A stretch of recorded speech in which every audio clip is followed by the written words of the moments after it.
Nobody played the game, but our next guest tried to help Chris Watkins, and he wouldn't listen. I'm too honorable. Outstanding Kings reporter from the Kings Herald, the Kings Pulse, Brenden Nunes with us. Notorious flopper also. Bless you for trying to help Chris Watkins, but he would not listen. Yeah, I'll have to text you next time, Whitey. Chris doesn't listen. I don't trust you. I just don't. And by the way, thanks for also sending him the compilation of Marcus flops. I guess that. You were not surprised that I Marcus. love Marcus, but there's some ridiculous ones. Yeah. I mean, he was number one for a reason.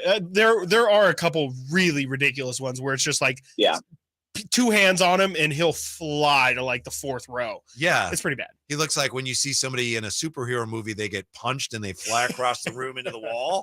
That's how he looks sometimes. Brenden, I want to ask you about Kessler Edwards. I know you had some interesting thoughts on him at the Kings Herald. How come Kessler Edwards hasn't been better in the Summer League this year?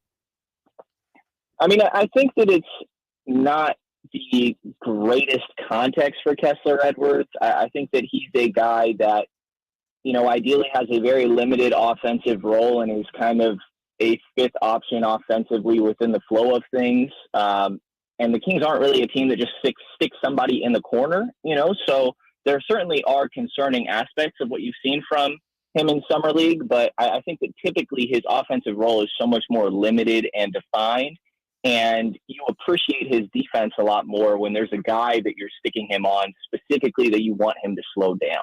It's hard with some of these other ones, like the game against Chicago. There's not exactly a guy like, you're not sticking him on Dalen Terry and then looking at the end of the night like, man, he really shut Dalen Terry down tonight. So I don't think that it's the greatest context for Kessler Edwards, and I think that's important to keep in mind. But also not saying that he hasn't been disappointing, because he undeniably has. I just don't know that it necessarily means I'm not overreacting to it necessarily. The other day on your pod, the Kings Pulse Great podcast, you posted your conversations, your one-on-ones with Jalen Slawson, Colby Jones, Neemias Queta, and Summer League head coach Luke Laux. I just want to know what you learned from those conversations. Yeah, well, Coach Luke Laux agrees with your guys' vocal lessons maybe sometimes being needed for head coaches. He says he gave Mike Brown a hard time last year about losing his voice, but he's already experiencing that. And more importantly, I think he talked about how he thinks this experience will make him a lot better assistant headed into next year. When it comes to Neemias Queta, I think the big standout was some of the things he's been working on this offseason, which includes sort of handling the ball, whether that be in post-ups or dribble handoffs, sometimes even bringing the ball up the floor. I don't know that we're going to see that necessarily, but he was working on it a little bit. And I really like to hear him say that he's been working on his core and coordination as well, because I think you can really see where that could come into play. And when it comes to his contract situation, got the typical, like, of course, I'd prefer to be comfortable and have something settled, but not thinking about it too much. And Colby and Jalen, I took more of the angle of how's the adjustment been. It's only been about 2.5 weeks.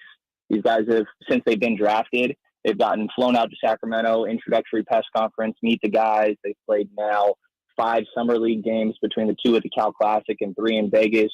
So kind of got to talk to them about adjusting to the NBA, and a lot of that has to do with the size, speed, and skill of every single player on the floor. And I think you specifically see Jalen Slawson struggling with that. I think he's used to being bigger, stronger, kind of more athletic than most of the guys out there, and that's going to be an adjustment.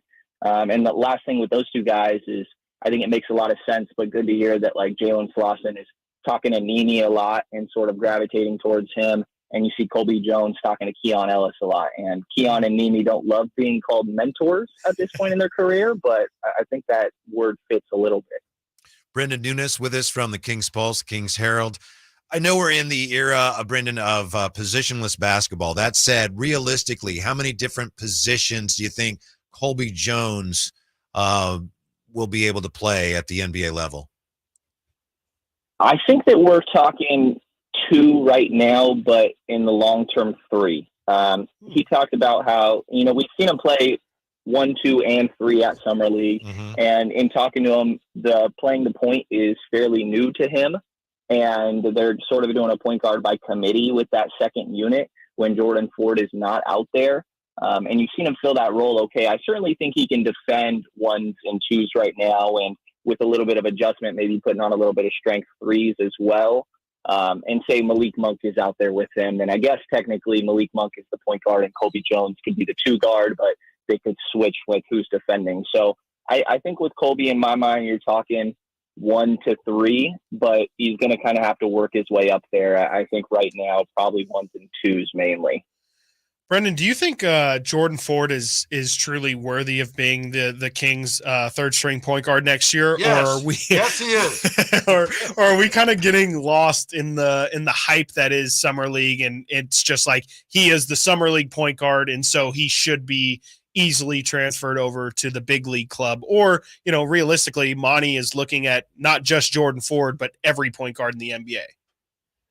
Yeah, I mean, I think that they're looking at everybody, and I think it also goes the other way around. I think everybody is looking at Jordan Ford. He very easily could end up on a training camp deal with another team somewhere else. And I think it goes beyond just this summer league. Like, he's been in Stockton for a while. This is a guy that has been in Sacramento system for a good bit now, a handful of years. And I'm a fan. I think of it as sort of a Yogi Ferrell sort of role, his potential in the NBA. And obviously they have their differences, but I think that there's something there. I like him as a potential two-way. I don't know that I would be so stuck on not letting him leave that I'd necessarily extend one of those roster spots, but I could see the logic. He has his great games. He had that 25-8 against Chicago where he's just doing some ridiculous moves, but then you go back one game and he has 3 points, and then 20 in the first Vegas game. Or you look at a Cal Classic, first game 18-3, second game 2-6. So there's some inconsistency there, but I think when it comes to like a break in case of emergency two-way point guard, I like the potential there. Catching up with Brenden Nunes back from Summer League. Around the league, as far as some other teams and other players that you saw, Brenden, who really stood out to you at Summer League this year? Well, Julian Champagny is somebody that Kings fans should definitely be familiar with. He gave him a little bit of a hard time in the regular season last year for San Antonio, and also at the California Classic. He sort of continued that into Vegas. I thought he was pretty impressive. I also think that there's some other interesting guys out there as well. Obviously, the top picks really stand out, but some of the second year guys, man, like Jabari Smith Jr. and the dump that he took, it's hard to not just be blown away by that. That Houston and Portland game was easily the best game that I saw at Summer League. There's a lot of different talent out there. Jordan Walsh, I think, is somebody that, if I'm remembering right, Chris Watkins really liked. It's huge on him. He's been playing great for Boston.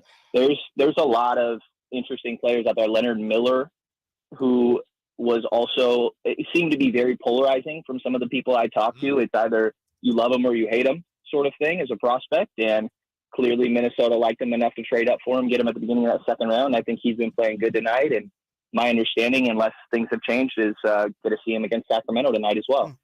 Brenden, I'm curious because I was with you at Summer League last year, and we ran into just about every single NBA person in just about every single random location that you could.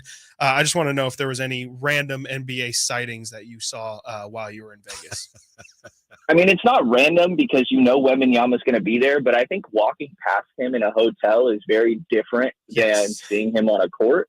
And I mean, we've been around tall people in covering these teams, right? But that's another level of tall, guys. Like, he's ducking through a doorway that I never thought anybody would have to duck. Like, I can only imagine how the weather jokes that guy gets in a day. The height is insane. Did you visit the infamous Brittany Wemby spot outside that hotel?